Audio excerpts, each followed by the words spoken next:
Hello, hello. I'm Lindsay Luttrell, and this is Table 5. I feel like I always start out each podcast with like a big thank you, but here I am again. A big thank you to all who listened and reposted the last podcast with Phil Rosenthal.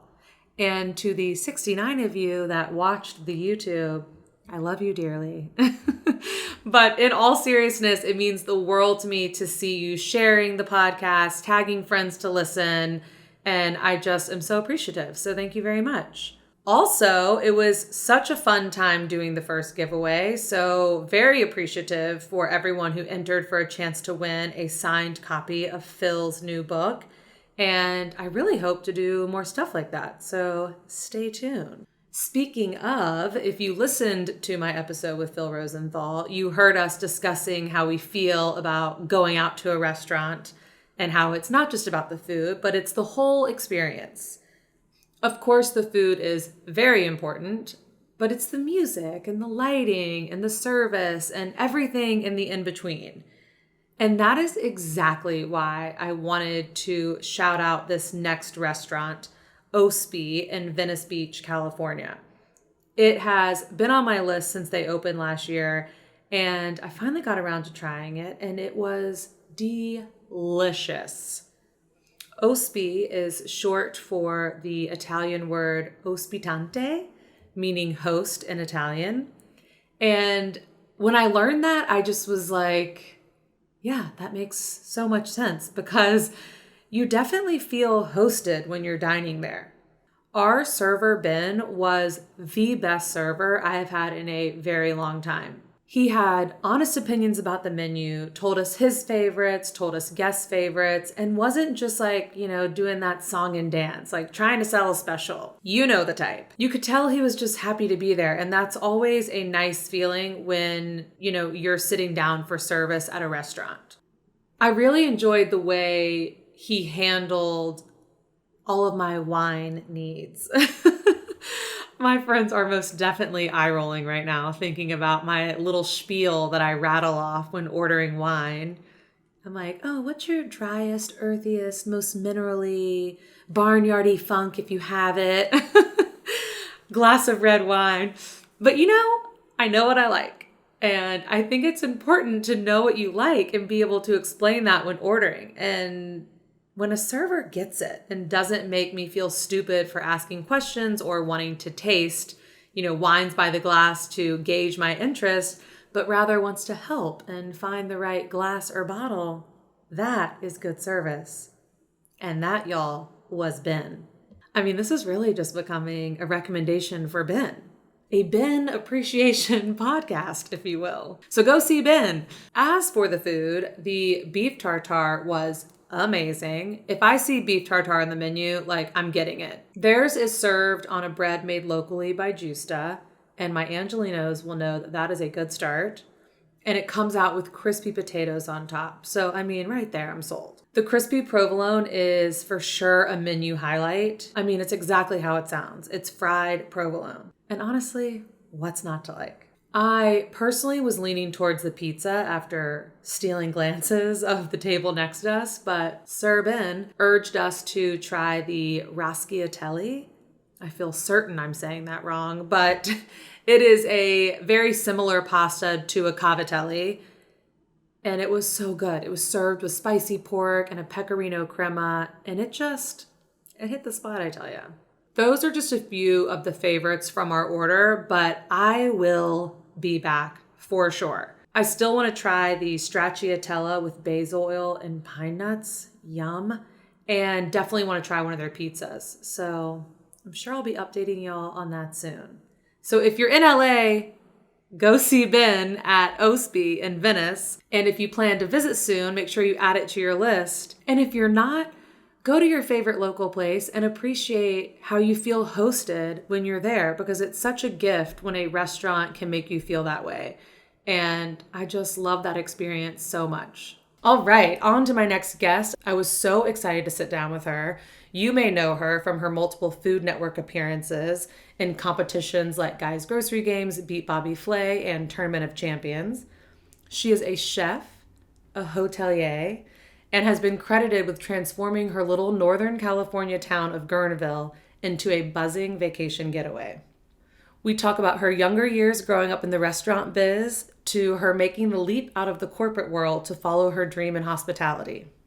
We discuss her love of creating experiences for her guests, both in restaurants and hotels, her love of real estate, travel, and so much more. I find her so inspiring and know you will too. So please enjoy Crista Luedtke.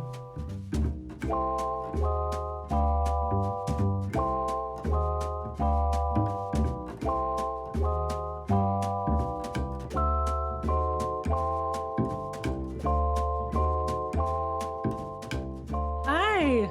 Hey. How's it going? Good. How are you? Good.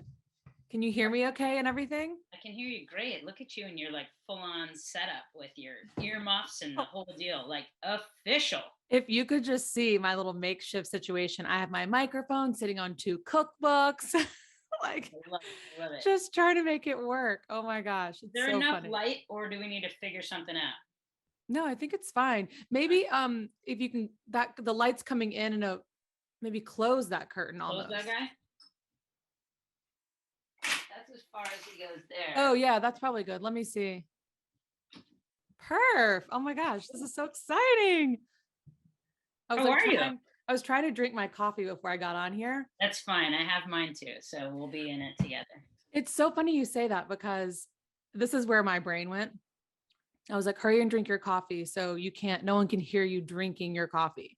And then I thought to myself, I bet Crista doesn't even drink coffee. Like you feel like someone who can just be like high on life.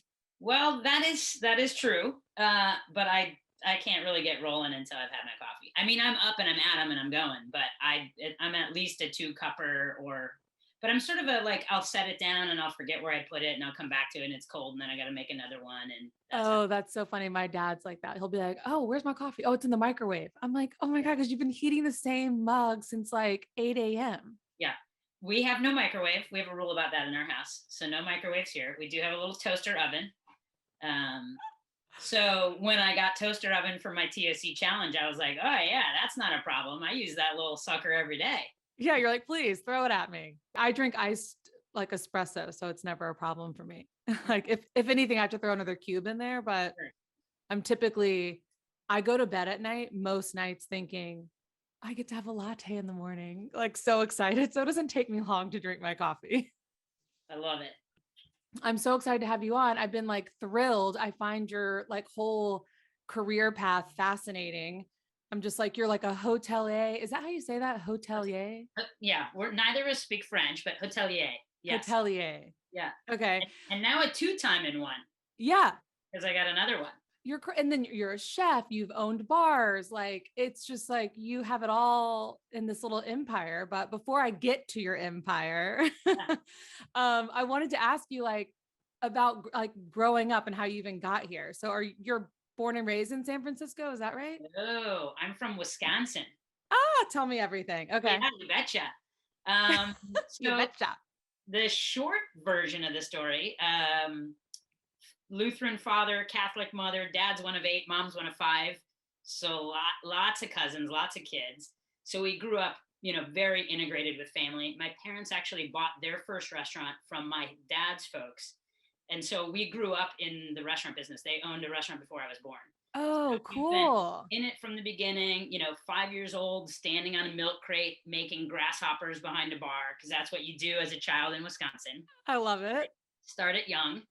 Explain some things, but we'll get to that later.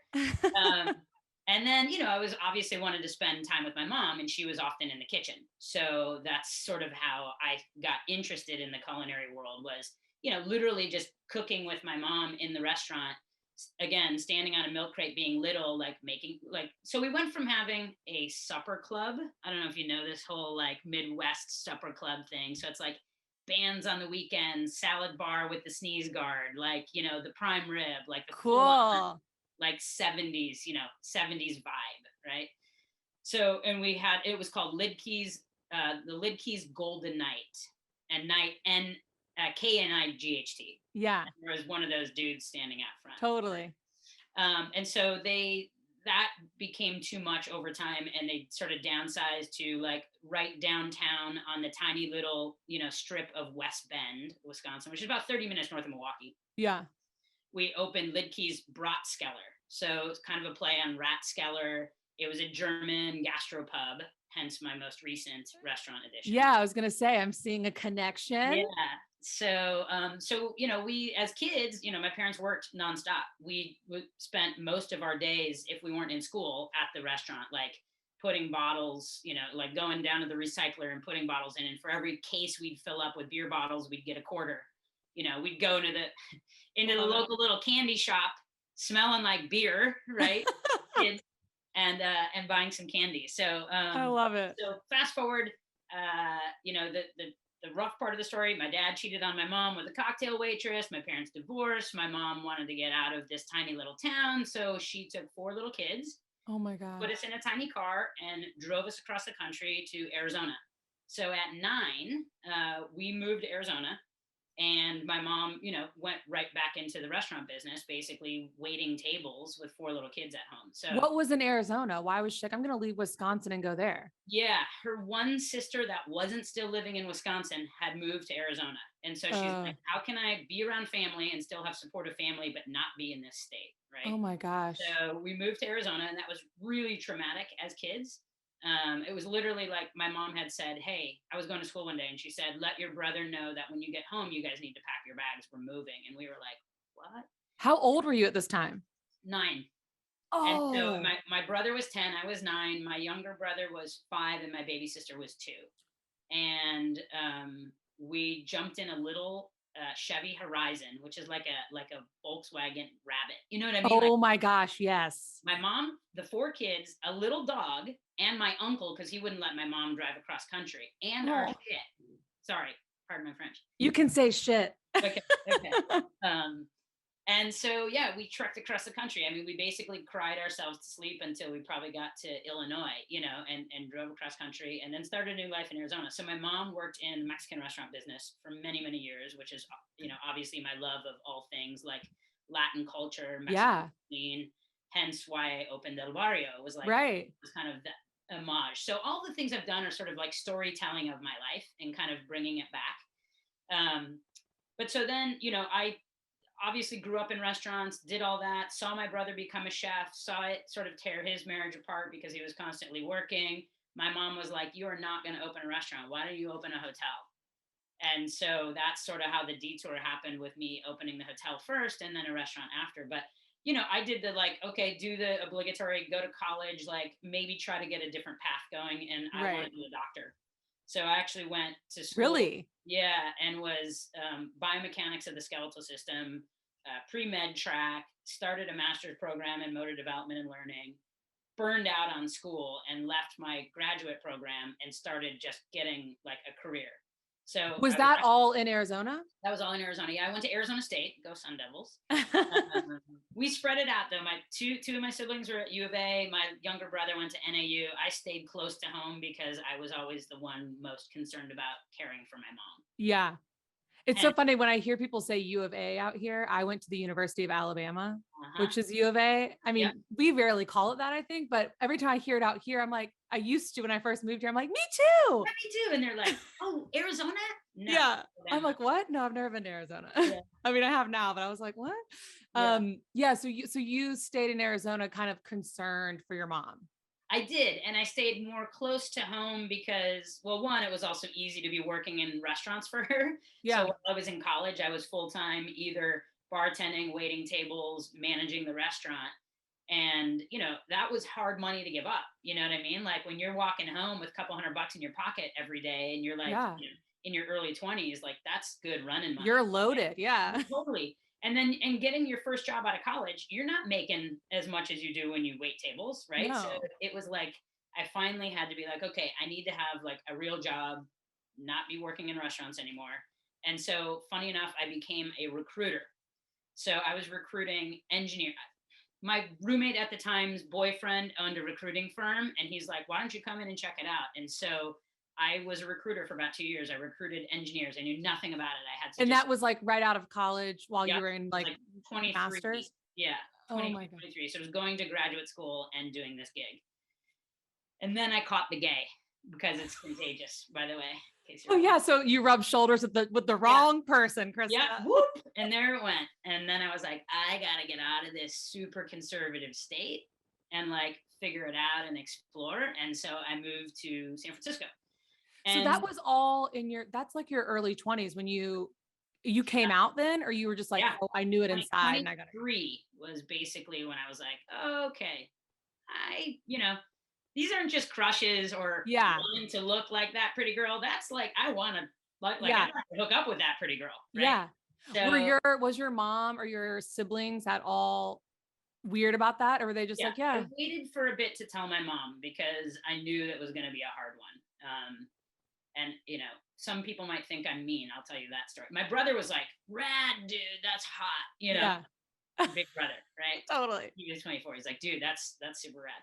And I was like, it's not about being rad. This is my preference, right? Yeah, you're like, it's an actual thing that's happening. Yeah. And so, but I was like, don't tell mom. I want to tell her my own time. And so at that time, actually, I had moved to the Bay Area to take a job in biotech. So I left and I basically used my science background and I worked for a biologicals company out of Herndon, Virginia was the headquarters. And so I was essentially becoming their San Francisco Bay Area sales rep, which then cascaded into me being the whole Western region rep. So I had 7 reps, 11 states, everybody, the whole West Coast reported to me. And I had this like super thriving sales career.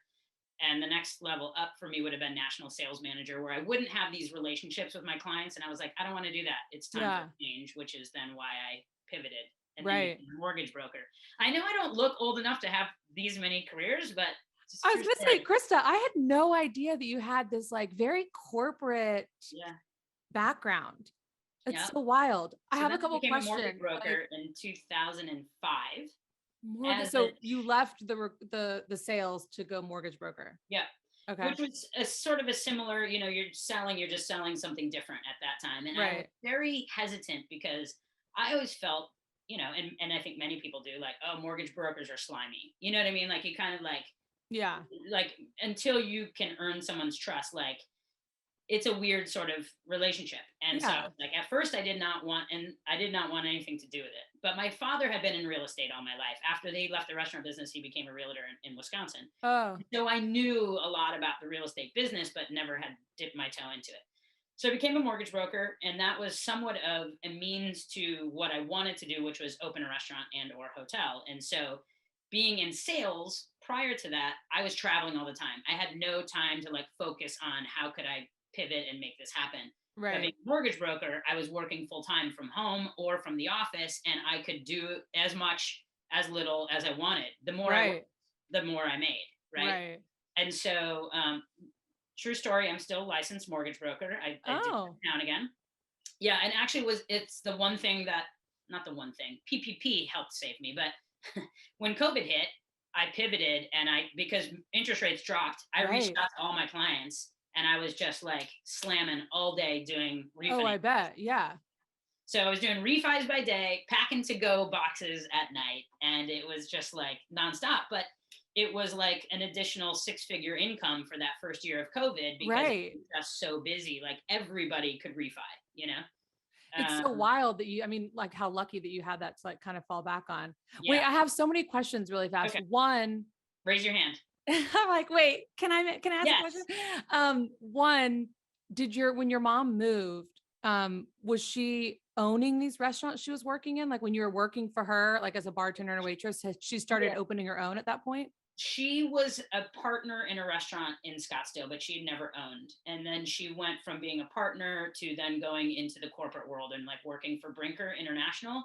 And Brinker owns like Chili's, Grady's, On the Border, Macaroni Grill. Like she ended up in that corporate scene, which then moved her out west. Got it. And she ended up in Reno. So sort of backtrack. The reason I moved to San Francisco was my brother was living in Tahoe at the time. And I was like, this will be great. If my mom wants to visit, she can hit 2 kids at one time. The younger 2 were still in college in Arizona. And that way, at least the 2 of us. And then I had family close, right? Right. And so I would go almost, in the winter, I would have to call on my accounts near UC Davis because it was on the way to Tahoe, and then I could go snowboarding with my brother on the weekends. Yeah. So did you keep a relationship when y'all moved? Did you have a relationship with your dad? Yes. I was, for a long time, I was very unhappy with my father because I was the closest to my mom, and my mom was so upset about, having. Right. Like she was broken. Yeah. So I was pretty angry at my dad. We've since resolved it. I'm very much like my father. Personality wise, I'm like my father. Yeah. And we have a great relationship now, and he still lives in Wisconsin, and he and my mom actually get along wonderfully. Like, it took a while. Yeah. But we often do like holidays, and my dad will come out, and my mom is totally fine with him. Oh, good. He's been remarried to that woman ever since. Oh, interesting. Yeah. So he made his bed, and he's still lying in it. And she's great, and they're great together. And I think mom is just happy that she's not with my dad. So yeah. It makes it work. Like, he's a great man, and they had a great time, and they have 4 beautiful children, and scene. And here we are. Yes. Yeah. Oh, okay. To back up, I forgot to say is my mom was very not happy with my decision to come out. She took it really, really hard.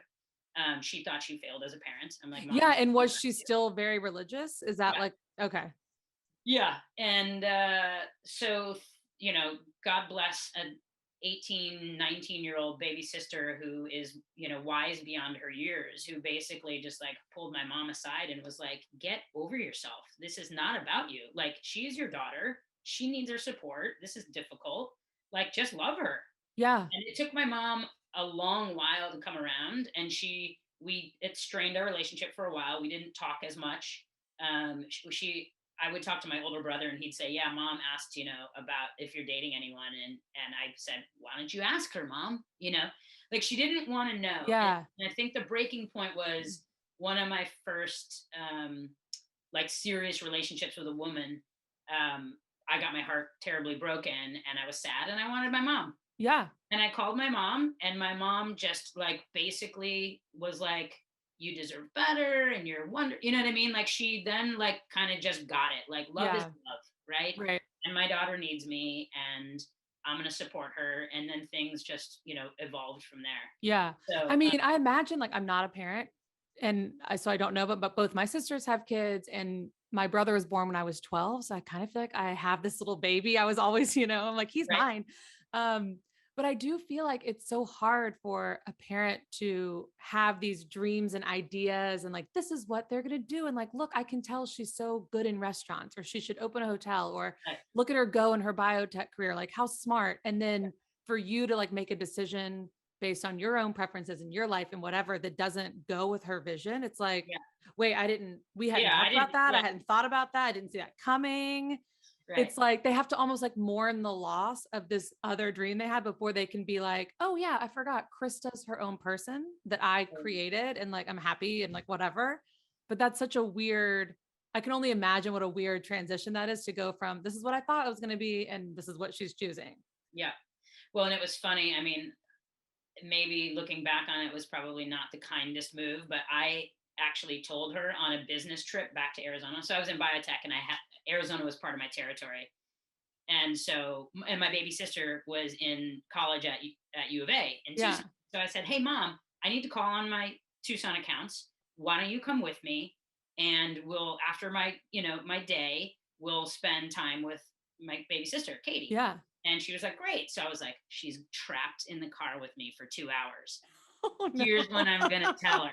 Like, it was kind of an a-hole move, but I was like, I knew she couldn't get away. Like, I knew she just had to hear me out. She like opens the door and just rolls out. Yeah, jumps out on the 10 freeway. She's like, I don't care. Yeah. And so I also knew that like she was going to be upset about it, and I was basically going to be driving into Tucson and handing her off to my sister. Right. So like they could then, but I had said to her, which was also maybe not fair, like, don't tell Katie, I want to tell her. Like, here, drop a bomb on you, but then don't tell my sister I want to tell her directly. I was going to say, does Katie at least know at this point? But no. Oh, yeah. My mom told her that moment. Like, she wasn't going to. Of course. Mom can't keep a secret, ever. So we don't, if I'm on Grocery Games, my wife knows the outcome. My mom never. Yeah. No. She'll leak it out there. Yeah. You're like, okay, you have to actually tune in like the rest of the people. Yeah. Like, mom, you're just going to have to watch and see, Oh my gosh. Yeah, so it's pretty funny. But so fast forward, it was funny. It was my mom who was like, who talked me out of the restaurant first. She's like, you saw what it did to your father and I, you saw what it did to your brother's relationship. Like, why don't you love to travel, you love these boutique hotels, why don't you open a hotel, like a B&B? And I was like, and then I was like, maybe she's onto something. Yeah. So I bought my first hotel in 2000, like the winter of 07, 08. And that's Boone, right? That's the Boone Hotel and Spa. Yeah. Yeah. So that was my first baby. And so I was still doing mortgage and was literally commuting back and forth to San Francisco. So that was when, the economy was tanking, right? My mom had lost her job in Reno. I said, Mom, I'm buying this hotel. I have no idea what I'm going to do yet, but you're going to run it Monday through Friday, the desk, while I'm in the city doing mortgage. And then I'll come up Thursday night, do mortgage remote from my office, right, and then I'll work the weekends when it's busy, right? And we'll figure it out. Yeah. I had no idea what I was doing. I read a book, right? So you think you can be an innkeeper. Yeah, like How to Open Hotels for Dummies or whatever those books are called. And I was like, I mean, how hard can it be? My dad was like, I can't believe you're going to buy that crap shack. Like, it was in some serious disrepair. So you very quickly learn how to be everything: the janitor, the plumber, the electrical. We had to fix all these little units. Well, yeah. And like Guerneville, I mean, it's in Guerneville. Yeah. And that is such a small little remote, quaint, I am obsessed with it. But you would think like, you're going to buy a hotel in this very small, seemingly sleepy, needs to be fixed up. Like, I'd be concerned as a parent too, I think. Yeah. Well, he was just like, this thing is not structurally sound. I was like, Dad, and now he's like, I told you that was a great idea. I'm like, no, you didn't. Always. Really wanted to talk me out of that sucker. But I mean, I've learned so much. It's been so great. It was, Guerneville's this awesome little town. It has so much history, right? I mean, it started out way back in the late 1800s, was a massive logging industry here. Oh, and wow. And so it was called, when that was happening, and then they called the town Stump Town because they had started logging everything, leaving all these stumps behind. So it was I love that. Stump Town. And one of the largest mill owners in the area was a guy by the name of George Guern, hence Guerneville. Oh, okay. And so, but it became this like amazing like vacation destination, much like Palm Springs is to Los Angeles for weekenders and folks in the city. This was for people in San Francisco. I mean, if you've ever been to San Francisco in the summer, it's cold. Yeah. It's cold and it's foggy and it's crappy, and you drive an hour and 20 minutes north and it's 90 degrees and sunny and beautiful and clear and vineyards everywhere. So this was very much a summer destination. And like all the big band stuff was happening out here. The Grateful Dead used to play out here often. Right. Like it was an awesome like festival of like artists. And so that was like big time was in the 50s, 60s, then 70s, sort of the bohemian kind of like the hippie crowd started to move totally in. And then in the 80s, the gay population really started to migrate up here. And that was because it was during the AIDS crisis. And so a lot of the guys wanted to sort of spend their last years in somewhere beautiful and sunny and outdoors that felt, and also that they weren't getting, ostracized in San Francisco. Right? Yeah. And so then that sort of morphed into this destination being much like Palm Springs is, like a very gay, friendly destination. Right. And then it's just continued to evolve over the years. Now it is very much this like giant melting pot of San Francisco folks with their second homes. A lot of people moved here full time during the pandemic. It's still a huge like gay destination. Like next week is Lazy Bear Weekend, which is this big giant festival of all these big hairy gay dudes. Stop. Oh my God. Like, it's the busiest weekend up here. Oh, I love that. They eat a lot. Bears eat a lot. Oh, that is so funny. Yeah. So what year was this that you bought Boone? So I bought it so it was winter, December, January 2007. And I was open for business basically April 2008. And literally within a year of that time, I had the Boone restaurant. So I was like, I got this thing going and I was like, yeah, that didn't scratch the itch. I still need a restaurant. And partially why that happened was just like, I love good food. And while we're living out here now, I'm driving 20 minutes or 30 minutes. I'm either Right. going to Sebastopol or Grayton or Healdsburg to have a comparable experience to what I'm trying to create with my boutique hotel, right? I want Yeah. to elevate the experience, do all this cool stuff. And then I'm sending you to town for the, a burger or pizza or, I was not that there wasn't good food in town, but it Sure. wasn't to the level of the experience I was trying to create. And I was trying to start to move the needle. Yeah. And so I was like, I want to have my own place. I know I can do it. And so I opened Boone Restaurant in 2009. And things were still very sleepy. Like it was just, economy Mm-hmm. was still struggling to come back. In 2011, I opened Big Bottom Market with a business partner. And then that was, I feel like, the tipping point to where things really started to shift, not only up here, because now there are more cool things, but also just in, the economy was starting to come back. And that Right. was sort of like, and I sold that to my partner about 6 years ago. We were kind of butting heads, and Yeah. I realized that I don't necessarily love having business partners. I'm a Yeah. little bit control enthusiast. I was gonna say in that plate, it's still open though. I just feel Oh like yeah, yeah. yeah. Still Okay. So um, what with like not you didn't go to culinary school. I didn't. No, I You like learned just were self-taught by your mom and like growing up in the industry? mostly that. And then when I was always loved and craved the need to be around people in the culinary scene. But of course, at that time, I was working more of a corporate job. And one of my really good friends was the executive chef for the Getty family, as in Gordon Getty. And they would throw these massive parties, 400, 600 people. And so it was a bunch of chef alums from Chez Panisse, Mm. and because she worked at Chez Panisse in Yeah. the early part of her career. And so she was like, hey, dude, if you want to come, like, I need hands. Getty's pay cash. And I was like, Sure. sweet, I'm there. So probably once a month, maybe there would be some function she would need extra people, and why not have your friends working with you?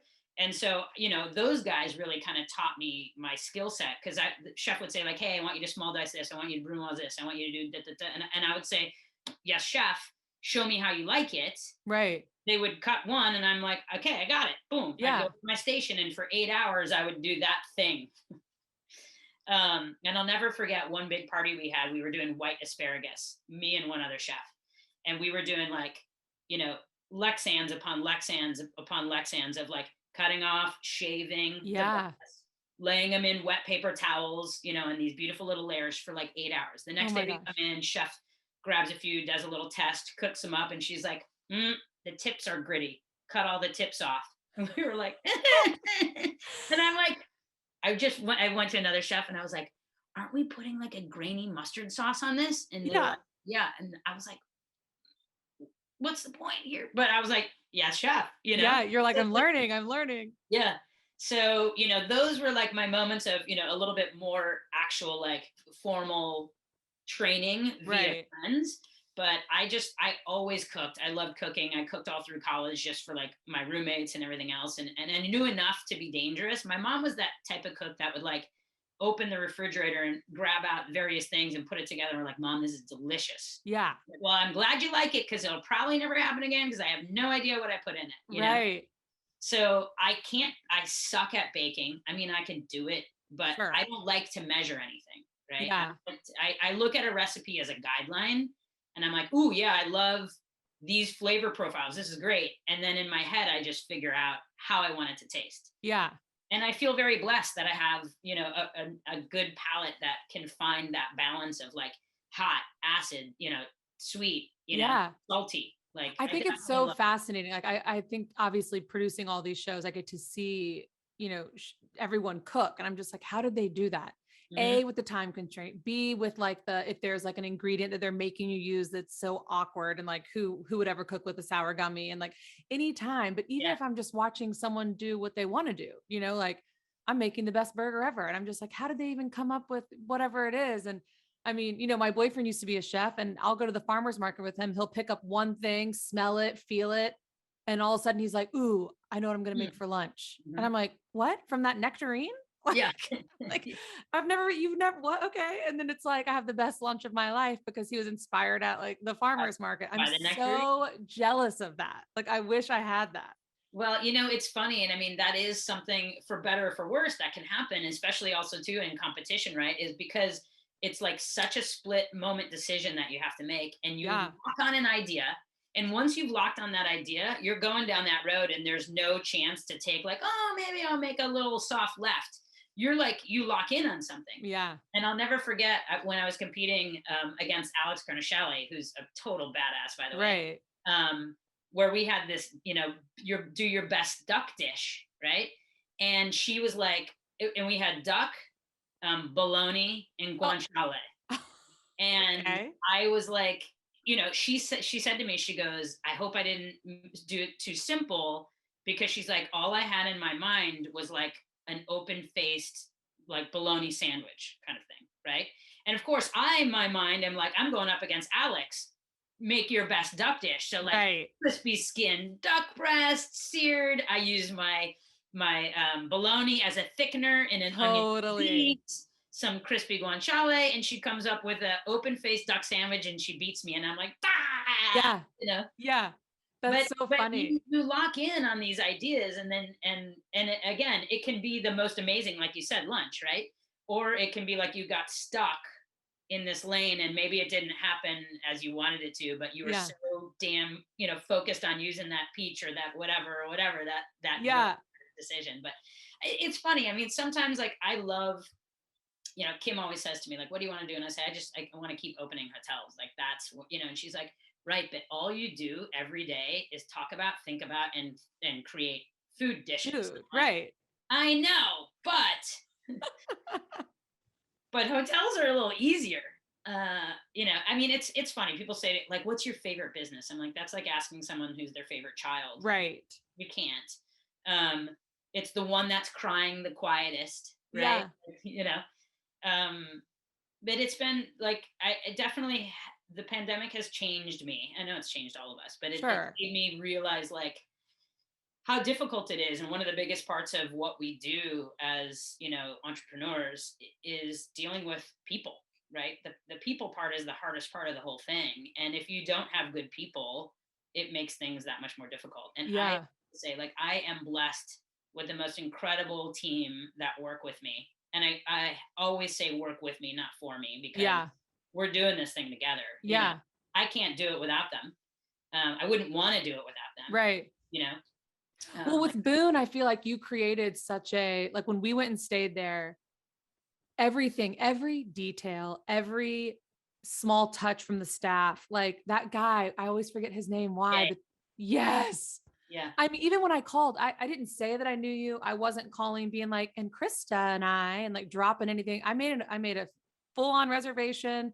I was like, I want to book a massage. And he was like messing with me in the funniest way without even, it wasn't like he was like, oh, it's a friend of Krista's, I can, rile her up. Like it was totally like just funny. He'd be like, wait, you want a massage at what time? Oh, honey, no, we can't do that time. You got this time or this time? I'm like, just like really funny. And then I got there and I walked in and I was like, hey, we're checking in. He's like, you gotta be Lindsay. I'm like, yeah, how did you, like, he's just fun. He makes you feel like totally family and whatever. And then like after our massage, he like came over to the pool to be like, how was it? Tell me everything. I'm like, honestly, it was the best massage I've had in a long time. He's like, oh, I know it. And then he sat on the end of my chair and talked to us for a second, like just so welcoming. And like your honor bar system at the pool, like the breakfast in the morning that comes in the basket. I'm just like, it's so charming and carefully thought out and curated. And you can tell that. Yeah. And it's just like, it's such a special place. And it's incredible that you were able to kind of envision that and then create it and make it what it is.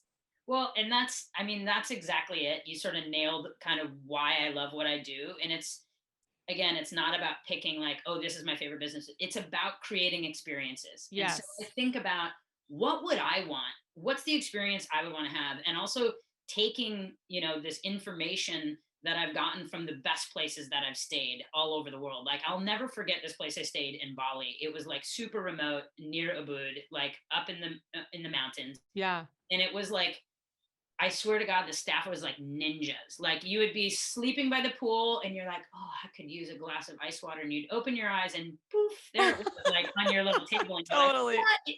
They're in my brain, Or like I'd get up in the morning and we had this little tub outside on our back deck and I'd get up to use the restroom and the whirlpool's on, like there was like a ninja button on the outside of the fence or something and they would turn it on. And I was just like, but you didn't see the staff. Like they were like whisper, but anything you needed. And so I've always wanted to create, and that's the thing I feel like that I want to try to do to set my places apart, whether it's the most incredibly, crafted cocktail or the best made bed or just, the sticker on the toilet paper, like all the little things that I feel like make a place really fantastic versus just okay. Like it's those details that I try to do. And so that's kind of my role in my brand is like, I'm the creative, I'm like the detail guy. And I try to get then my team to implement my crazy ass ideas all the time. And, mostly I think I'm a pretty fun and easy boss to work for, but I'm sure I'm also kind of a pain in their asses because it is about the details. And I'll walk in and I'll see like pool towels like crinkled on a thing. And I'm like, why doesn't anybody see that? Like, pick that, you know what I mean? Like, I'm very visual. Yeah, me too. And which is why, like, even just with plating food, like it has to look a certain way. I feel like you first experience a dish, with your eyes. And so like, I really try to lean into like beautiful plating and that sort of thing. And so it's very much first a visual thing for me. And then tactile, like how does it feel? What, how does it taste? All these things. And so, I'm sure my mind is a crazy thing and it doesn't shut off. Right. I don't sleep a lot. But I feel like that's why you have such good, like your instincts are obviously spot on. And that's why like the service at your, hotel feels like that. I mean, the restaurant I worked at in New York, that kind of inspired my whole interest in anything culinary, even though I was like a host turned manager. I was like, what am I even doing? Like, I'm supposed to be in Los Angeles producing TV. Like, why am I here? And like, my ego wouldn't let me enjoy the experience at the time. But when I look back, the way that the owner ran those restaurants. I mean, she's had multiple restaurants in New York open for like over 40 years, which is insane. And they're always busy. And at the highest the Odeon stays open till like 2 a.m. and you would have people walking in at 1:45 in the morning. And you're like, we have another table at 1:45. Like, what is happening? But it's the service. What are these people doing before? Yeah. It's like the service that she required of the staff and like the wait staff was always that's where I really learned restaurant etiquette.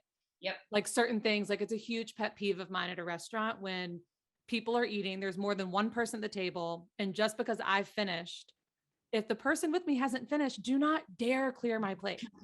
Yeah. And I've never thought about that until I was at that restaurant. And she was like, I don't care if someone finishes an hour before someone else. You do not clear the plates unless they ask you to.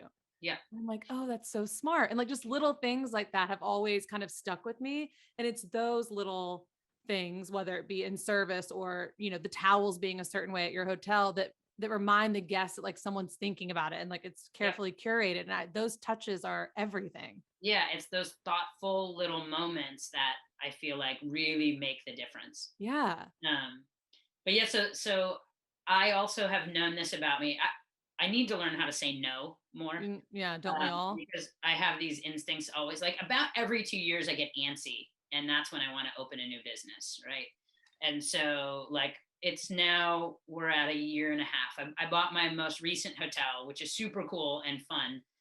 It's called the Highlands Resort. And it's a little bit more like adult summer camp. Yeah, so that's like the glamping type thing, right? Yeah, and it's not quite as polished. So we have 15 little cabins. They're a little bit more rustic. We're actually about to start renovations in October. Like we did a very sort of skim, like editing, take out the bad stuff, good stuff, change the linens, the towels, that sort of thing. And like get it open, give a little lipstick and we're running. But now we want to do the deep dive and like style out the bathrooms and really like give it a look and a feel and then, really go in deep.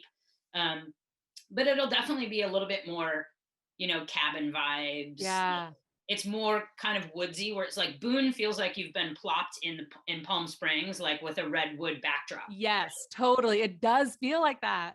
This one is definitely you're plopped in a redwood zone. And then there's a big, beautiful pool that's, open and sunny. But what's different about it is like the pool is sort of separate. Whereas like Boone, the pool is like the gem. Everybody around the pool. It's this like social thing. This one, the pool is more separate, but there's also like a fun like lounge where we've got a piano and like a breakfast, there's a little bit more like spaces and a big barbecue pit. So they're both really fun and different and they're literally a half a mile from each other. Yeah. So it's just like, it's kind of perfect. So have you opened both of these by yourself? No, so Boone, yes. Boone and the restaurant are mine exclusively. I have investors in Brot, my German place, and it is Brot, not Brat. I tell people. I actually was wondering because I Yeah. thought it was brat. Well, I tell people you can have a Brat at Brot. That's how Totally. to remember. And Brot means bread. I mean, that's its literal translation in German is bread, but it also means livelihood. And that's what really landed for me was that like opening this place with the team of people that I started it with, my GM, who's a partner. This is what we do. This is our livelihood. Like, Yeah. it's not just a restaurant. This is not just, a day job. Like this is our passion. And so Brot felt right for me. Everybody calls it brat. So Yeah. I need to get t-shirts made that say you can have a brat at Brot. Yeah. So we get it. But and then the newest hotel actually was a funny happening. A dear mutual friend of ours, who's a hotelier in Austin, Texas, and worked for Bunkhouse Group, which is the San Jose, the Saint Cecilia, the Austin Yes. Hotel, like all the cool stuff. All the cool hotel. Yeah. Yeah. So was like, hey, my buddy is looking to buy a place in Guerneville. I told him to reach out to you so you can give him the skinny. So I get this random phone call from this guy, and he was the CFO for Bunkhouse. Prior, he was with Joie de Vivre Properties, which was a big, boutique hotel chain in San Francisco that was started by Chip Connolly. And so he's like, hey, I'm thinking of buying the Highlands. I was like, oh, cool. I didn't even know it was for sale. Like I never went up to the Highlands. Before we bought the Highlands was a clothing optional, mostly like older gay male adult hotel. Yes, I forgot. I remember you said, I was like, hi, like what's new? One time I saw you and you go, just bought a nudist colony. And I was like, what? Yeah. So I was like, this is going to be interesting. And, so he approached me and was like, hey, what do you think? And of course, I'm like, look, rising tide lifts all boats, like more new energy, new blood. This guy knows what he's doing. He has 3 properties in Tahoe, 1 in Hawaii. Like he's got all these hotel properties on his own. I can learn some things from him. I was, certainly somewhat skeptical just because being in business with people like is difficult. You may not see the eye, but I was like, we kind of come from different, like he's a numbers back of the house finance guy. Totally. I'm like a front of the house experience kind of gal. Like together we actually probably could do really, really well. So, he was looking at it and then he's like, what do you think about partnering? And I was like, I don't even really know you, Yeah. So like, then, what's your name again? Yeah. I was like, so I vetted him through mutual friends. I was like, do you know this guy? Yeah, I worked for him. How is he? And he got good remarks. Well, on the back end, he's doing the same. Of course. Asking about me. And I said, well, why don't you come up? We'll meet. We'll talk about it. I'll give you the skinny. And we sat down at my bar at the time. And 5 mezcal Negronis later, I was like, sure, why not? Let's buy a hotel together. It'll do that to you. And it's been great. So he's lovely. He's a German-born, grew up in the UK. So he's like this handsome lad, tall, with a beautiful accent and a lovely fiance. And they live in San Francisco. So I'm the one kind of boots on the ground here, doing the day to day, and then he's making our numbers work on the back end. And it's been great. So how do you keep like the or do you even like, do you have a culinary vision for these hotels, and how do you keep your culinary like desires and vision and whatever through the hotel line? Like, how do you make sure that feels like what you want it to be culinarily? I mean, one of the things that I love and why I kind of want to lean more down the hotel path on future projects is because I want to be able to always have somewhat of a small F&B component to them. So like at Boone, right, it's this awesome honor bar thing that's like fun and whimsical and people can so cool drinks. And then we have these lovely breakfasts. And I want to expand that to look a little bit more like pool food. At the new one, again, we do something similar, just a very simple breakfast, organic eggs, parfaits, little like baked goods, so muffins, little quick breads, that sort of thing. And we're literally like weeks away from getting our ABC license, so that we'll have like a beverage component. Oh, that's cool. I don't want to have another like full blown restaurant sort of thing. It's just they're hard to staff. They don't always make money. I want it to be that it's an amenity that elevates the experience, but that doesn't have to be like a full-time sort of deal. Yeah. So, my next I got my eye on Palm Springs. I've had my eye on Palm Springs for a very long time. Yeah. It's the exact opposite high season from here. What happens. I truly believe everything happens for a reason. I do still have my eyes set on doing something down there. I really want to do a super cool, and my vibe is, as much as I love mid-century, I love the Spanish mission style. Love that Spanish mission style. So that's what I'm looking for. And there are fewer of those properties out there, but I want, somewhere in like the 20 to 30 rooms, like very boutique, super high end. That's so if you know of any places, let me know. Well, it's so funny. I feel like we always stay at Villa Royale. So good. Like that vibe. I love that. Yeah. But last time we went, we took your recommendation for Holiday House. What was it? Holiday House. Yes, Holiday House. So good. Such a great time. So I'm like, now I'm kind of like, those would be my two that I would flop in between, know. 100%. Yeah. But I want you to open a restaurant there. I know, so does many others. And they might need some help in that department. I know. The other pull is Ojai. So those are the two like on my radar. So yeah, so that my next thing will definitely be another hotel project with an F&B component in it. Yeah. Restaurants, I mean, just even, labor costs of goods, staffing, we're still just in such a crisis that something really needs to shift before I'm going to feel comfortable or want to have any desire to open another sort of full service restaurant space. It's just so difficult. And, I mean, those last 2 weeks I've been on the line much more than I'm typically because, people are still cycling through COVID. Right. All my vaxxed employees still getting COVID. Yep. And so it's just hard, So what restaurants do you have currently? So I have Boone, which is my baby. That one's been open since 2009. It's so good. Yeah. Then Brot, which is my modern German one. And that one, is very much still, I'll say, in its infancy phase because we opened in 2019 in like May, and then we shut for pandemic. So we weren't even open a full year. Right. And then we didn't reopen that one for quite a while because there just wasn't enough people, country wasn't really opened up enough. So I opened and left that one sit for a while and then reopened again. And, so now we're kind of like in our second full year, if you will. And that's still very much a new restaurant. Yeah. So it's doing fine. I'm trying to figure it out. Like I'm trying to figure out what's the roadblock for people. Boone is slamming busy all the time. Brot's very busy, but not nearly as busy. And I feel like people are intimidated by this idea of it's German. And I'm like, who doesn't love a piece of pounded out pork breaded and fried with French? Like, you're like, hello. That's delicious.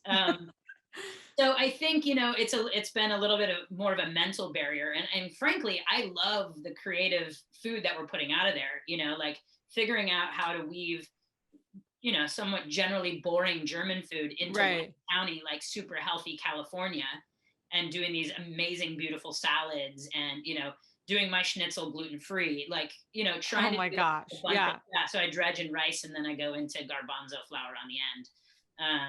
And, no one would know it's gluten-free, but I try not to eat gluten. So I try to make my menus very, gluten-friendly. I've got a ton of vegan stuff on both my menus. Yeah. I try to do that sort of, lot of veggie focused, components to my menu. So my partner's pesky. So I try to, she's always instilled upon me, like, don't just make it sides. Like, you can't feel like as a vegetarian, you want to feel like someone cares. Right. Thought about like, don't put bacon on your vegetable side dishes. She's absolutely right. You know? While most things are better with bacon. So like I have a wedge salad on at Boone right now, and we use maitake mushrooms, and then we smoke them. I love a maitake mushroom. Like smoky bacon, but it's mushroom. Yeah. And like that's my wedge, and so just trying to be thoughtful and do some things a little bit differently, and inspire my crew to understand why I'm doing it differently. Right.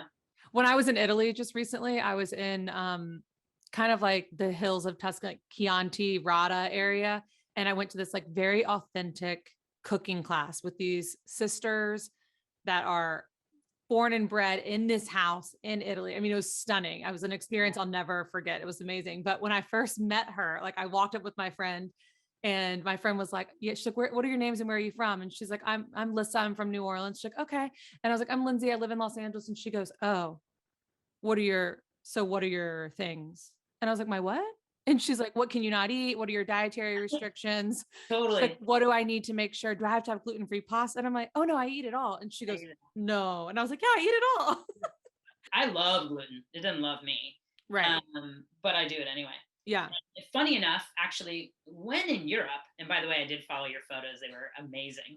Take me back. Oh my gosh. Italy is, I think, my favorite country to travel in Europe. It's just, I think it might be mine now. Like I thought forever, hands down, it would be Paris, but I've only ever been to Paris. I've not been anywhere else in France. And now I'm like, oh, Italy has my heart. Like Florence took a piece of me and it's like still there. yeah, that's my favorite big city in Italy is Firenze. Yeah, like Rome's beautiful, like all the things. Yeah, but Florence, I mean, you can do it all on foot. Like it's just like, it's so beautiful. You're along the river. It's just, it's incredible. Mm-hmm.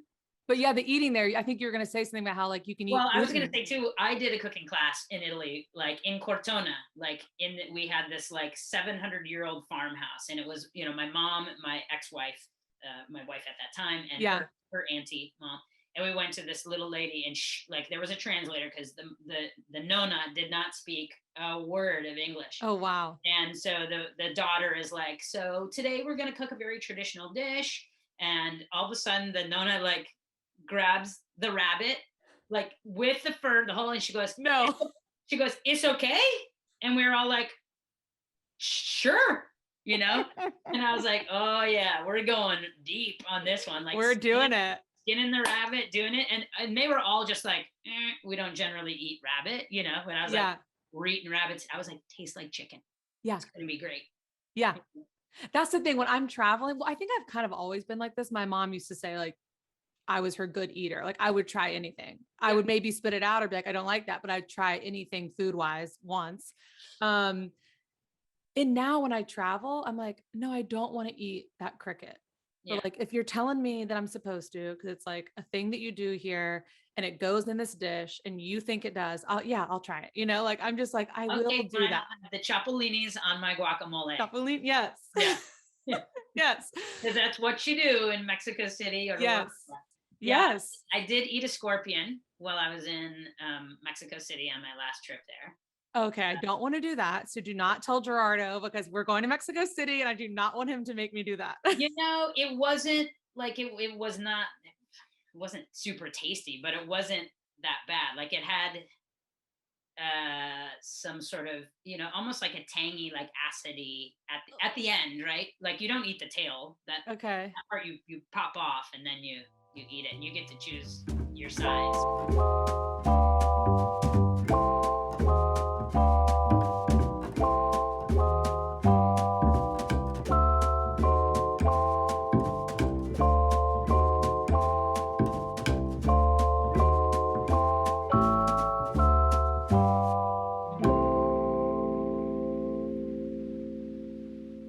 We live about a mile from town. Okay. And we're basically like flanked on the upper and the lower part of our property by William Selliam's Drake Vineyard. So we see nothing but vineyards at all the windows. It's so dreamy. Yeah, it's pretty great. And it's super remote. Like we can't really see any neighbors at all. But you know, we just get vineyard views and, but I'm a mile from town. Right. And actually, if you hear saws, I have guys out in my backyard right now building my outdoor barbecue kitchen area. Oh my gosh. So cool. Yeah. But it's like, okay, so your house is there, but then it's like you have both of your hotels. So if you have to go to work, it's right there. You have all these lovely restaurants, like your bar, your old bar. But here's the one thing that, and partially why these guys are here, they're going to finish the barbecue area and then we're going to build like a hillbilly pool here at the house. I can't get a pool contractor to give me a bid or to start a job for like a year because everybody's building pools. Oh, I bet. So I've decided we're going to do one of those awesome like stock tanks. So like put metal stock tanks, sink it in. I just need somewhere to sit and drink my rosé. That's all. That's all I need. Crista, don't we all? Yes. But the problem for me is it's like rubbing salt in the wound. I have 2 gorgeous pools in my property that I will not go in. because I don't want to be around, guests who are enjoying their Right. experience and possibly have that be weird for them. Or two, if I don't have guests, then my staff is running around in the heat working, and here's the boss sitting by the pool drinking a rosé. Like, it doesn't Right. feel right for me. I get that. So I don't use either of my pools. So I generally go to my gay boyfriend's house just down the street and sit by their pool. But I'm like, Mama needs a pool I have out. to say, Mama needs Yeah. her own pool. She works hard. So this is like phase one until we can finally get. I'm like, I looked it up online. I was like, I can get one of these things for like $1,000. It's like a DIY deal. So I'll get the guys to build, move my fence back, and Yeah. we'll put a pool in, and we'll test run it for now. I love that. So is your mom still working for you, or did she ever actually do that? Yeah, she is. She started with me in 2007, 8, and hasn't looked back. She's my best and worst employee. Of course. She's my best employee. She sees all the details, sometimes more so than I even see them. And so then what happens is she loves to tell my staff what to do. Oh And then gosh. they listen to her because she's my mother. But I'm like, Mom, you got to ask me. Like, Right. you don't just redirect my team. Like, I have them doing certain things for certain reasons. Well, but this, and I'm just like, oh my God. And my wife keeps telling me, you realize that you've been trying to get your mom to change for like 14 years now, and it's just not going to happen. So you just have to accept that this is going down. But yeah, so she does breakfast at the Boone Hotel every day. She makes all the beautiful breakfast trays. Well, she does a great job. Yeah, and takes pride in it. She'll send me photos when she does something special, like, Oh, that's so cute. She'll put little hearts on in Valentine's Day, or, like colors the Easter eggs during. Yes. Yeah, just like, she's that mom, and she like adds that little touch, which is really sweet. I love that. And she'll work every wedding for me. So like, she's behind the scenes doing, pushing out all the food with me because she loves to cook. It keeps her busy. She will go crazy if she doesn't have something to do. So she also runs all my gardens. So I have 2 gardens, one behind the restaurant that's like where we now have outdoor seating. And then I have a little cute little edible garden at the Boone Hotel as well. That's, mostly tomatoes, some greens, all my like edible flowers and herbs. Cute. And now we just did bees this year. So it's going to be our first harvest of honey. Oh, how exciting. Yeah. So yeah, Mom is still with me every day, and we still argue all the time. And yeah, classic. Yeah, but love her to pieces. And does your wife work with you at all? No. Yeah. You're like, Mom is hard enough. no, Lindsay. Hard no. I take that back. She will help me if I need it. So like, we had that big event, and she wanted to see it and be at it, but she didn't want to sit at it because she's like, doesn't love like a big social scene. Right. Like having to do all the small talk. Yeah. Hates that kind of thing. So she's like, I'll work the event for you if you need extra help. So she was a server for my most recent. Oh, how nice. And like, if I do a food festival, she'll come and she'll help work, because then my crew can all take turns and walk around and have a good time at the festival. So she'll do stuff, but we're very different. She works for Apple. She's wow. She's a do-gooder. She works for their environmental technologies team and works on creating better universal standards for conflict minerals and recyclability of the end use of products and all of that stuff. So she's been with Apple like, oh my gosh, years. Yeah. I'm like, that went like right over my head. Well, when we first started dating, I was listening to her on conference calls, and I was like, "You're so hot." Yeah. Like, I have no idea what you just said, but man, is it? But that's why it's hot. Yeah. And there's like something about that, like being at arm's length from the profession, so you can just appreciate that you're like, you're good at your job, and I can tell, but I don't have a clue. I don't got a clue. But she will hear me describe what she does, and she's like, "Babe, that's pretty good." Yeah. I'm like, "Yeah, well, 10 years, I've figured it out by now." You're like, I got it. Yeah. Oh my gosh, that's so funny. So after so you have done so many different things in your career. You now have this, I keep saying empire, because to me, like having 2 hotels and multiple eateries, I mean, even having sold some and still have some, like you have so much going on. Yeah. When was it in your life that you were like, you felt successful? Like, not like necessarily like I've made it, but like a moment where you're like, oh, I'm doing what I want to be doing, and I feel confident and successful in that. Yeah. I think that probably came maybe a year or 2 after the Boone restaurant was open, because I will tell you, it was definitely a scary big risk to jump into doing the hotel. And I thought to myself, like, I was 35 at the time. Is that right? Yeah, 35 at the time. And I Yeah. thought, you know what? If I crash and burn, I'm young, I'll figure it out. I can get another job, or I'll move to Mexico and sell tacos on the beach. I mean, I don't know. Yeah. I was like, that was my biggest like launching off, like risky moment where I thought, oof, this could really go down, hard. Right. Because it was a massive investment and I threw everything at it and I put over 100 grand on credit cards because there was way more things wrong with that hotel that needed to be fixed than I ever planned for.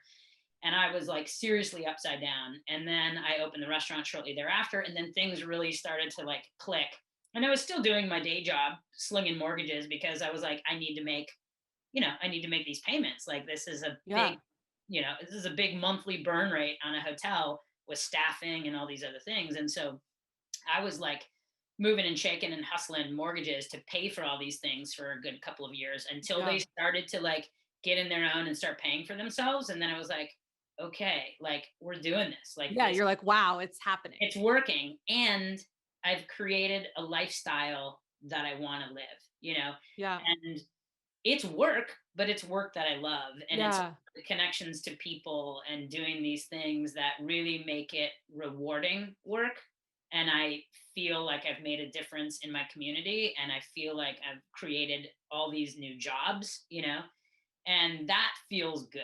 It certainly is never without difficulty and attack from people who think like, oh, I've totally changed this town and now it's, gentrified and hipsters and, everything's so expensive. And I'm like, but if I hadn't, like everything was boarded up before I got here. Like we had kind of no town, So it's that balance of like, being able to take it from the handful of people who are, for lack of a better word, kind of haters of any change, to all of the amazing people that when I'm just walking down the sidewalk from one restaurant to my other, people are like, hey, I just want to stop you and say thank you for all you do to make this town amazing. Like we moved here such and such years ago, or we've lived here all our lives and we're just so happy to see it thriving, and that's the kind of stuff where I'm like, I'm worth it. Right. Like this worked, and to me, success isn't about money, and it's funny because a lot of people will think, oh, you have restaurants, you're loaded. And I'm like, you know how to take a lot of money and turn it into a little money? Open a winery or a restaurant. That's how you do it. Yeah. Because they don't make money for several years. And then even when they start making money, it's still not a lot of money, Yeah. And it's a lot to keep them up and running and employed, like staffed and like, it's a lot. Yeah. And people don't get it. It's like, I've had this conversation so many times where people are like, she owns everything in town. And I'm like, okay, I own my hotels. The other stuff, I've basically spent over $100,000 in tenant improvements, like improving other people's buildings that I'm just leasing. Right. But they don't connect all those dots, and so they just see like you have these businesses, and for me, it's like all these businesses feed each other. Like that's the whole goal here is like the more people that are interested to come to town, the better all of us do. Right. And so people have always said to me, like when other hotels have opened, like, oh my God, that new hotel's opening. Are you nervous? And I'm like, no, it's great. More eyeballs on the town. Right. If that hotel's booked, then they're going to choose one of us. Right. Right. So I've always thought competition is the best thing that can happen. And it's your opportunity to shine your shoes and do a little bit better. Like it's a little bit of a wake up call. Like, ooh, we've gotten a little bit lax or lazy. Like time to a new coat of paint, time to change, time to, whatever, shine your shoes. Like always be looking at how you can do it better. And that's also what keeps me going is like, it's those details. Like what can I do to up the level a little bit more all the time and keep it fresh and keep it exciting for people who are coming back, Right. So, oh my gosh. Yeah. So it was after the restaurant, and then I took some other roads that were, maybe less successful with other, businesses or whatever. But for the most part, everything has done, knock on wood, incredibly well. And I've only just sold them for, reasons that were beneficial for me personally. Right. Not because they weren't doing well, but because I wanted to put my energy somewhere that felt better for what I wanted for my life. Yeah. Yeah, that's incredible. I like that you said like I was 35, so I was young, because I just feel like that's such a good outlook to think. I feel like, growing up to me, I think 35 felt so old. And like, I mean, my parents were married with 3 kids. Yeah. At 35, like it, like that to me, it's just like, oh, that's 35 is old, like I remember my dad's 40th birthday. Like I was old enough to be there for that. So it's interesting to like hear that mentality of knowing that 35 is actually very young, and to go try what you want to try. You were like leaving that world that you didn't want to be in anymore to try and make this happen. And you did it. And that's such a great like outlook to have had. I think it's Yeah, awesome. I feel like, people ask all the time, it's just like, I feel like in order to like have big reward, you've got to take big risk. But Yeah. don't do it without leaning into surrounding yourself with people who know more than you, or who know things that you don't know, Right. right? Like it has to be an educated and calculated risk, but you've got to go big if you want to do something and hope for big things to come of it. And I feel really, really blessed and fortunate, that things have worked out for me as they have. And, as a result, I try very hard to take care of everybody who works for me, to take care of my family members, Mm-hmm. to give back to the community, to, try never to say no to when anyone in the community comes and asks for a donation for this or for that, Yeah. and try to, to live from abundance and generosity, because I feel like that what you put out there is what you get back, right? Yeah. And yeah, I just feel like it's just a better, healthier way to be and live in the world. Yeah. So what are you still like, you've accomplished so much, you've switched careers and like made this dream a reality for yourself, which I know is still hard work, but like, what are you still striving for? Like, what do you hope is next? Or you can still like check off the list? Yeah. I mean, I'm not gonna lie, I still want my own show. That's like to like so I have a show. It's called Lost in Taste. It Yeah. sits on Reach TV network. So a lot of people will ping me and they're like, I'm sitting in the Atlanta airport right now and you're on the TV. Like, what the hell, right? I've actually seen it. I've Yeah. seen your one in Sweden and God, there was did you go to Berlin? Yes. So we Yeah. did Germany. We've done Germany, Sweden, Cambodia, and then a little bit of stuff here. So they've actually reached out to me for season 2. So we're in conversations right now about budget. So I sent them over my initial budget, and we'll hope that ends up getting legs. So that's very exciting.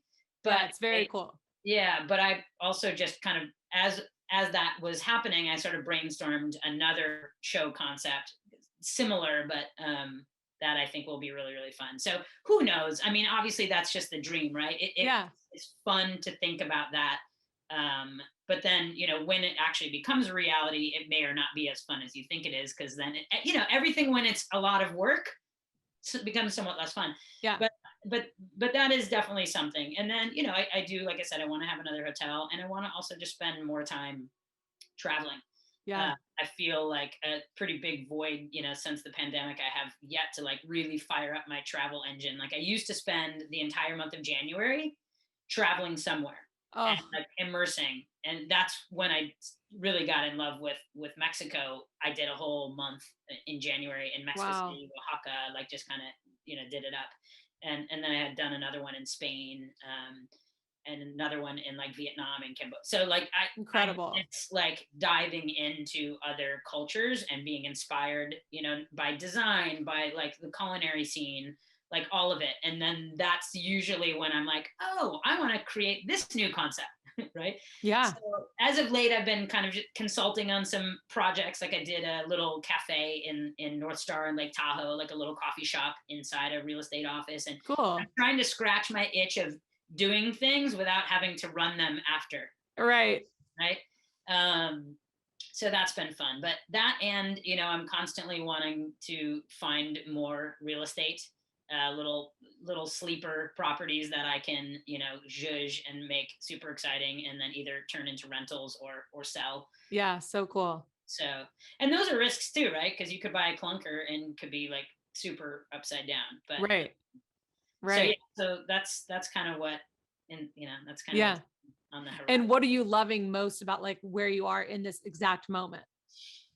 That I feel like I'm finally getting back again to where I'm not coasting, but where I'm not having to be doing the slog of the everyday, where I can now kind of refire up all my creative juices on dialing things in better for my brand and how to make my brand more effective, more efficient, and being able to dial that knob, because literally everything was reset with COVID. I had to jump fully back in. Like I was feeling I was like at this place where I was like chilling and loving life and like getting to spend more time with Kim and travel and be with family. And then all of a sudden, the brakes. And then I had to dive headfirst back into just the day-to-day grind. And now that I have my crews like dialed in and people have come back to the workplace more so, I feel like I'm starting to get like a stable crew again everywhere, where now I don't have to be doing the, constant babysitting of all the details. So now I can kind of put the creative hat back on and start, diving in. And so that's one of the things I'm really looking forward to, is the renovation project at the new hotel. And I will literally kind of step into the mode of project manager on the construction, because I like very much love that. My brother's a general contractor. And cool. We essentially kind of built our house here. Like we should have just bulldozed it and started over, but instead we took it apart one wall. So I love that part of it, like the design build aspect. So I'll kind of lean into that, and that'll be my fun kind of fall winter project. And I know that like there's the joke that like you own all of Guerneville, but if you had to choose like, a local restaurant that's like your favorite right now, even if it's outside of Guerneville, like any of the area, like I know you're always in like Healdsburg and Sebastopol, like what's like a place that you love to go and eat?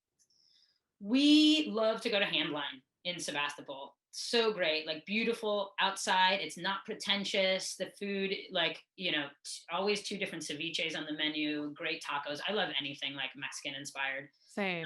But then they have like I think it's called Shoots and Grains or something, like this beautiful like veggie bowl of like sprouted lentils and dips and things. Really beautiful salads. It's just a super, and then like natural wines on tap. So that's really great. And then another one of our new favorites is called Kham Loi. And it's I loved Kham Loi. Amazing Thai food. Because that's the one thing this town doesn't have, is like really good like ethnic food, Asian food. Like I want, some more of those like big, bold flavors, and we just don't have it.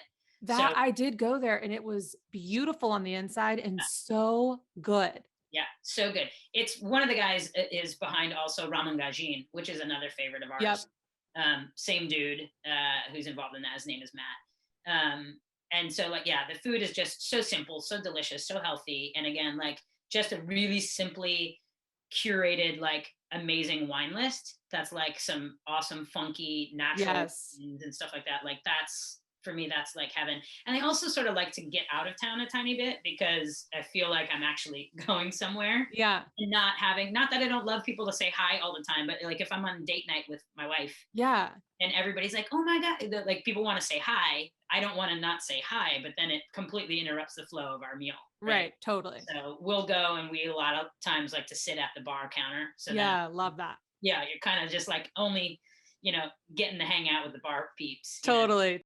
I swear you like live, like my 2 favorite things in life are like the restaurant, like culinary experience, and then a hotel. Like I love a hotel, and I love like my dad's always like, you want to go spend money every night out at dinner? And I'm like, it's not about the money. It's like what happens at a restaurant table, you cannot recreate. No. Like, yes, I would love to have like a big farm table in my backyard and have people over every night and like hire someone to come and cook. But like, if I can go sit at the bar, talk to the bartender, have a meal, or like go to a restaurant with some friends, like it's just such a, it's like dinner and a show. Yes. And to see a well choreographed team of servers and bartenders and people just like moving like a dance when you get it, and it's so entertaining, and it's so entertaining. Like it's how I would love to to spend every night. We do cook a lot at home though too, just because I like just need a break, and I love to cook at home. Because this is kind of where I experiment on things, and then I take it to the restaurant. I'm like, okay, I made this thing last night, and we're gonna try to do it. But I mean, come anytime. I will. Open door. And I love it. The spa is filling up quickly these days, so you best call and get yourself dialed in. I actually need to, because that massage, I'm not even just saying that, like I talk about the massage all the time. It was such a good massage. I feel so spoiled because these guys are so good, and I don't just say that because they are just so good. And it's really hard for me to get a massage anywhere else because generally it's 3 times the price. Right. And I'm underwhelmed. And like these guys are just so talented and so good at the craft that I'm just like, I can't really get a massage anywhere else. What sucks now though is like I will try to book myself for one and like they're like, boss, we're totally booked out. And then sometimes when I can book one, they'll call me and they'll be like, hey, so we have a guest and they want to do couples massage and I'm just like, fine. And I get bumped. But I'm like, oh no, that's probably us. Last time we were there, we got a couples massage and Gerardo was like, are we really doing this? I'm like, it's not, I mean, you're going to just lay on a table. Like it's not yeah. And I mean, he walked out of there like jello. He was like, that's the best massage. I'm like, I know. You're just like kind of stuck on stupid for a solid half hour. And like lucky, we just went straight to the pool and like honor barred it up and sat there and got a tan. That is the way to do it. Oh my God. Yes, let me know. And you'll have to come check out my other spot too. I can't wait. We drove by, but you weren't there. So I need to get the full tour. Yeah. Oh my gosh. Okay. Well, this has been lovely, but I end all of my podcasts with a quick fire 5. Okay. So first thing that comes to mind, you got to just shoot it out there. Last meal before you die. Pot roast and mashed potatoes. The Wisconsin comes out. Yeah. I love it. Favorite city to eat your way through? Oh, that's Italy. But city, I guess I'll go Florence. Oh, I hear you so hard on that right now. Yeah. A food that completely disgusts you. Oh, well, probably like natto. What is natto? Fermented soybeans, like slimy. Yeah. Oh my God, it's such a chef answer. Yeah, that's hilarious. Natto. I'm like, I mean, there's a few more, but we'll go with that one. Yeah. This might be, and I'm sure it's just more mental, but like tripe. Like I just can't. Yeah. If you didn't tell me, I would probably eat it and it would be delicious. Yeah. But I can't get past it in my head. Yeah. A lot of my food things are more mental or texture than they are the actual. Yeah. Okay. Favorite drink, cocktail, beverage, alcoholic or non-alcoholic? Mezcal. Love it. Okay. Do you have any tattoos? Yes. How many? Okay. Can you see them? Okay. They're here. Oh no, go up again. Yeah. Okay. So this one is Brot. So it's my little wheat. I love that. Why can't I get the camera to want to do right? Okay. This one is for El Barrio. It's actually the quiote that grows up out of the agave. Oh, cool. My first one was this one, which is a circle that says Sawat in Thai, which means blessing or good fortune. And Boon was my dog, means a blessing. This one I recently got, and that's Boone's actual paw print. He passed 2 years ago. Oh. This one I got when I got divorced that says Ama como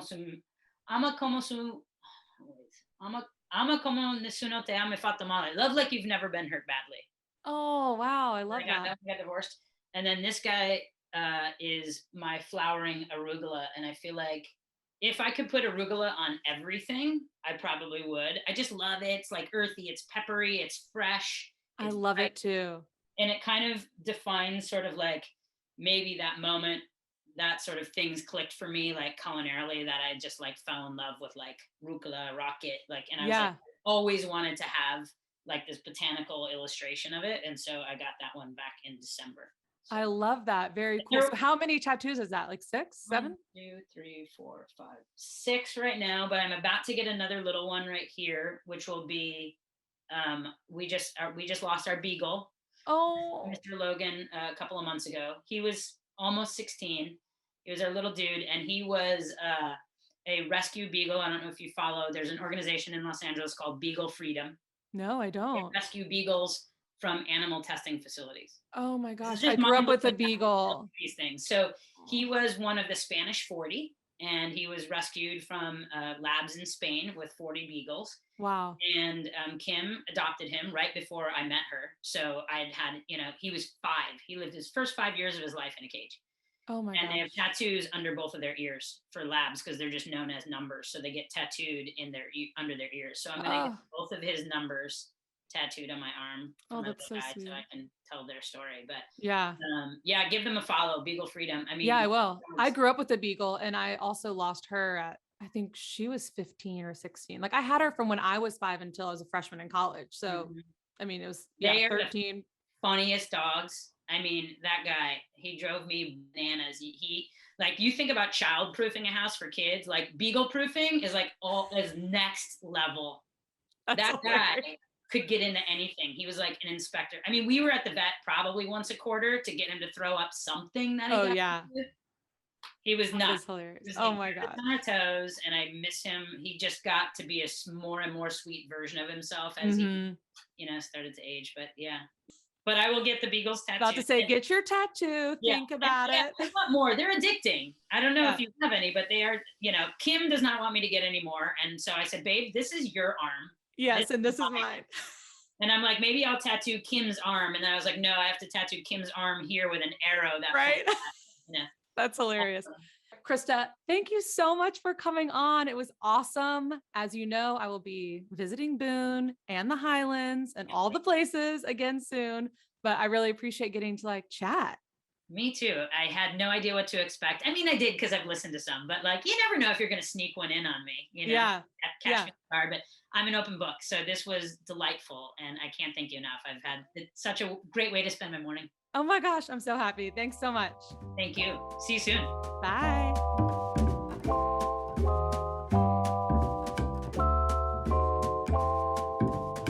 I mean, she's so rad.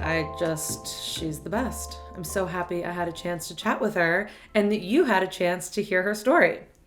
You can follow Crista across socials at Chef Crista Luedtke to keep up with her next TV appearance and what she's up to in Guerneville.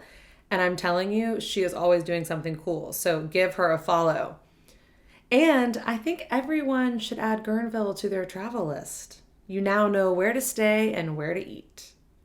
As always, thank you for listening to Table 5. If you like what you're hearing, make sure to rate and review us on Spotify, Apple, or wherever you listen. You can also check out the video versions on Table 5's YouTube channel. And to keep up, you can follow Table 5 across social media at Table 5 Pod. Thanks for listening, y'all.